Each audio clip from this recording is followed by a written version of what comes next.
Saudi আরবে মদের দোকান এবং মদ কেনাবেচা নিয়ে সাম্প্রতিক সময়ে বড় ধরনের পরিবর্তন এসেছে।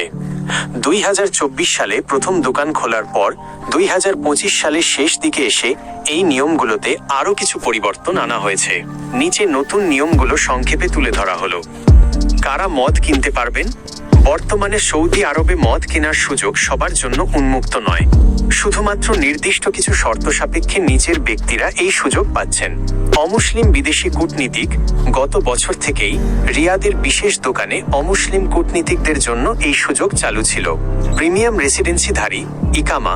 অমুসলিম সাম্প্রতিক নতুন নিয়ম অনুযায়ী উচ্চ আয়ের অমুসলিম প্রবাসীরা যাদের কাছে প্রিমিয়াম রেসিডেন্সি আছে তারাও এখন মদ কিনতে পারছেন। আয়ের শর্ত। নতুন শর্ত অনুযায়ী মদ কিনতে হলে ওই ব্যক্তির মাসিক বেতন কমপক্ষে 50,000 রিয়াল, প্রায় 15-16 লাখ টাকা হতে হবে এবং বেতন শীট বা প্রমাণের কাগজ দেখাতে হবে। 2. মদের দোকানের অবস্থান ও ভবিষ্যৎ পরিকল্পনা। রিয়াদ। বর্তমানে রিয়াদের ডিপ্লোম্যাটিক কোয়ার্টার এ দেশটির একমাত্র অনুমোদিত মদের দোকানটি অবস্থিত। জেদ্দা ও ধাহারান। 2026 সালের মধ্যে জেদ্দা বন্দরে এবং ধাহারানে আরামকো ক্যাম্পাসের ভেতরে আরও 2টি দোকান খোলার পরিকল্পনা রয়েছে। এগুলো শুধুমাত্র অমুসলিম কর্মীদের জন্য সীমাবদ্ধ থাকবে। 3. কঠোর নিয়ম ও বিধিনিষেধ। মদ কেনার ক্ষেত্রে সৌদি কর্তৃপক্ষ অত্যন্ত কঠোর নিয়ম বজায় রাখছে। মোবাইল ফোন নিষিদ্ধ। দোকানের ভেতরে কোনো মোবাইল ফোন বা ক্যামেরা নিয়ে প্রবেশ করা সম্পূর্ণ নিষেধ। এমনকি ডিজিটাল চশমা পরা থাকলেও তা চেক করা হয়। Point system.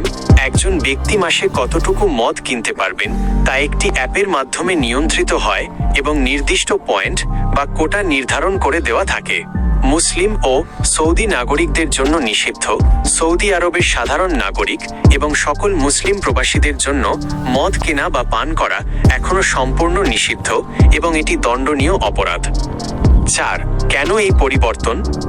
সৌদি আরবের ভিশন 2030 পরিকল্পনার অংশ হিসেবে পর্যটন ও বিদেশি বিনিয়োগ বাড়ানোর লক্ষ্যে এই সামাজিক পরিবর্তনগুলো আনা হচ্ছে।